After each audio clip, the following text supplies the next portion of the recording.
Officially ay nagsimula na itong balikatan exercises ngayong 2024.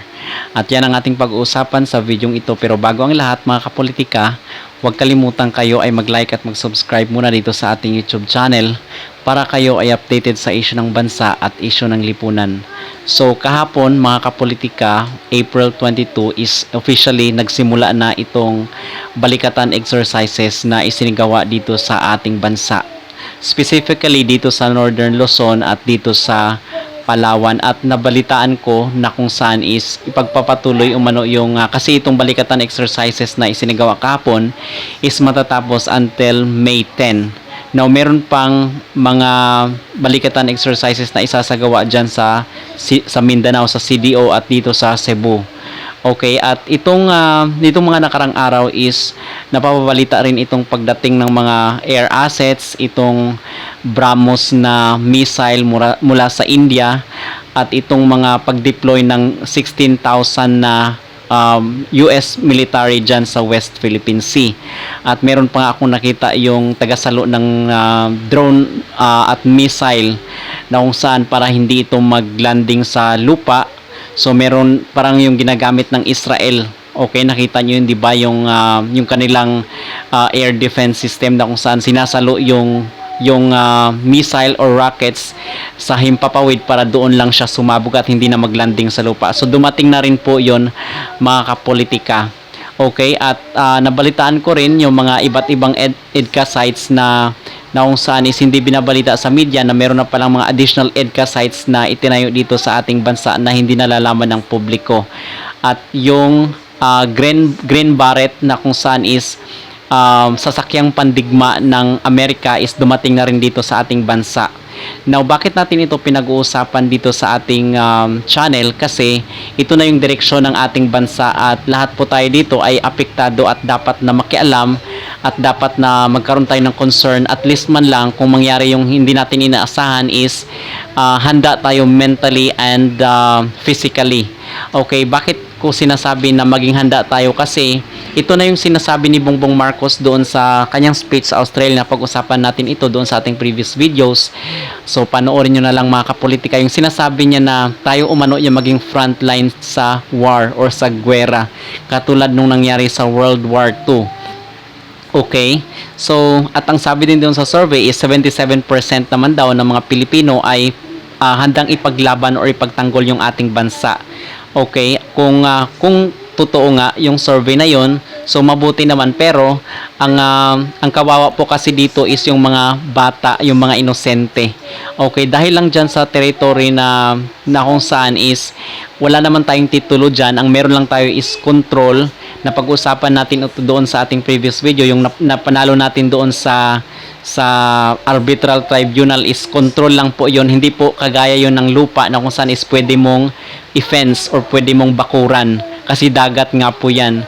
So itong pagdating ng mga armas dito sa Pilipinas, ang indikasyon po niyan is magkakaroon nga ng isang malaking gulo. Wag naman sana.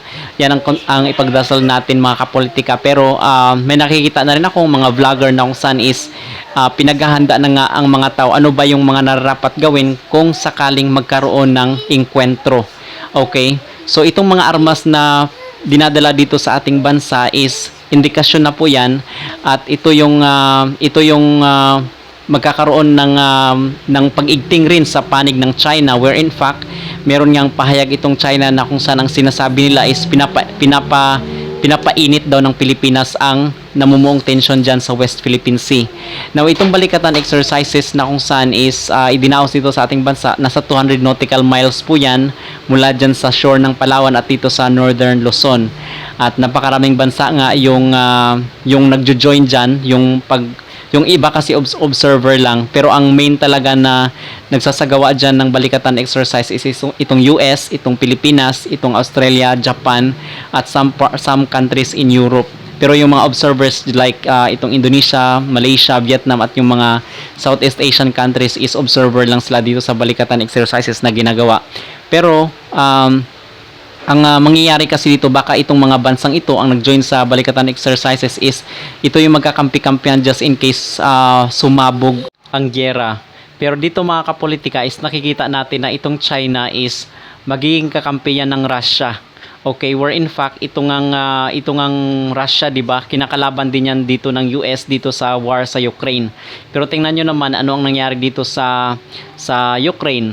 'Di ba? Pinupulbos na sila at inuubos na sila ng Russia, at in fact hundreds of thousands na nga yung namamatay sa kanilang mga countrymen diyan, sa kanilang mga kababayan. So hundreds of thousands na hindi binabalita sa media. So ang point natin dito is hindi naman ibig sabihin na ayaw natin sa war is gusto na natin yung China na sakupin tayo. Hindi po ganun. Ang gusto lang natin i-point out dito is itong ating bansa is hindi pa talaga handa sa darating na war. So okay ngayon is sinusuportahan tayo ng ibang bansa just like itong Estados Unidos, itong Japan at Australia. So what if sasabihin ng mga bansang ito, kasi limited lang din yan, pinoprotektahan din nila of course yung kanilang bansa, yung kanilang mga territory. What if sasabihin nila na wala na silang pansuporta dito sa Pilipinas? Okay, so ang ano ba ang mangyayari diyan? Ano ba ang possibility diyan? Tayo na lang yung sasalo ng mga rockets mula sa China. So nakakaawa po yung ating bansa.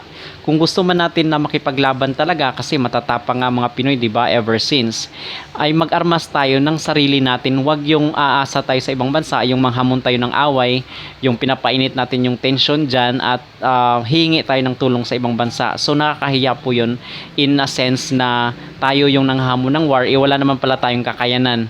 So yun po ang point doon. Now, nakita ko rin na itong sila Franz Castro, itong mga makaliwang grupo is nagrally rin against din pala sila dito sa EDCA sites at itong namumuong war dyan sa West Philippine Sea. So maganda po itong mga balitang ito, even though against naman sila, anti-Duterte sila, pero against din pala sila ito sa EDCA sites at dito sa pag magkakaroon ng war dito sa ating bansa. Kung magkaroon man ng war mga kapolitika, ang point natin dito is kasi itong West Philippine Sea, sinasakyan lang po yan ng mga Amerikano para kunwari concern sila sa teritoryo ng Pilipinas. Pero ang totoo po dyan is hindi nila kayang i-direct war itong China, kasi ang mangyayari po dyan is itong Russia is makikialam yan, makikikampi dyan sa China.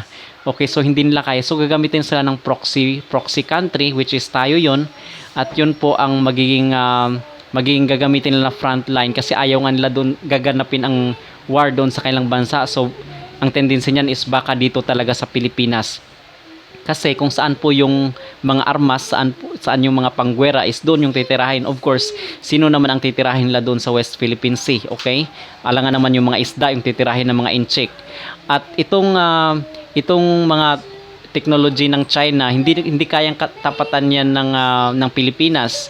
Okay? At hindi naman sa buo talaga ang suporta ng US, kasi limitado lang din yan sila, and hindi natin alam yung mga nakatagong armas ng China na bubulaga na lang sa atin kung mangyari man talaga yung digmaan. Yun ang kinatatakutan natin dito mga kapolitika, na sana ay wag mangyari. Kung mangyari man is dapat doon lang sa ibang bansa, wag dito sa Pilipinas, kasi we are third world country. Paano lang yung mga inosenteng bata? Kasi sabihin mo natin na tutol tayo dito sa war is mangyayari talaga yan, kasi nakasulat na nga isang banal na kasulatan.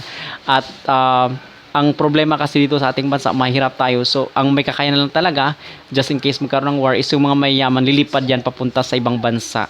Okay, so yung maiiwan dito is yung mga mahirap, yung masang Pilipino, at hindi po natin kakayanin talaga yung epekto ng war. So yun lamang ating pag-uusapan sa videong ito mga kapolitika. Maraming salamat sa pagtunghay at panonood dito sa ating YouTube channel. Again, kung kayo ay bago pa lang, huwag kalimutang mag-like at mag-subscribe for more videos.